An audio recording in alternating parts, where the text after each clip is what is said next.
Welcome back.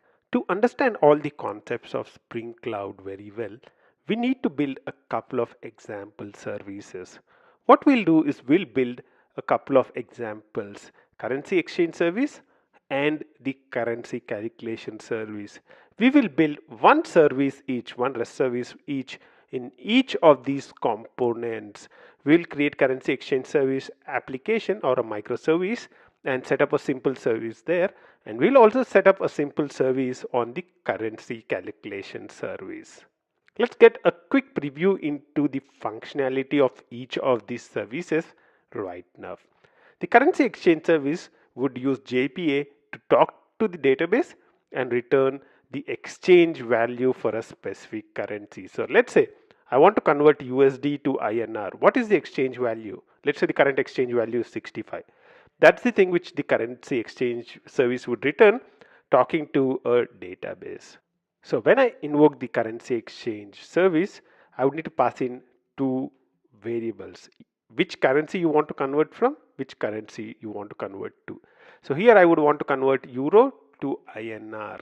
The currency exchange service would return back what is the conversion multiple. It says to convert EUR to INR, the conversion multiple is 75. So 1 EUR is equal to 75 INR.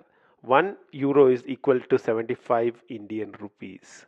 Currency conversion service would use the currency exchange service. So the currency converter service wants to convert 1000 USD to INR. So what it does is it calls the currency exchange service. It asks the currency exchange service, okay, what is a USD worth in terms of an INR?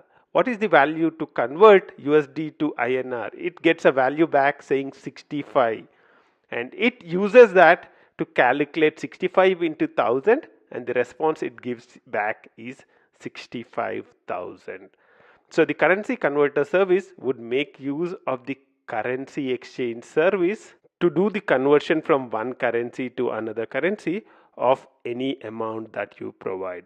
What you are looking at is a very simple version of the currency converter. There can be other services in the currency converter which would convert from a bag of currencies to one currency. What we have is a couple of services talking to each other. The currency calculation service talking to a currency exchange service. We will use these two microservices as an example while we talk about Spring Cloud in detail. What we'll do in the subsequent steps is to set these up. So in the next 8 steps, what we will do is we will set up the currency exchange service and we will set up the currency calculation service to call the currency exchange service. Until the next step, bye bye.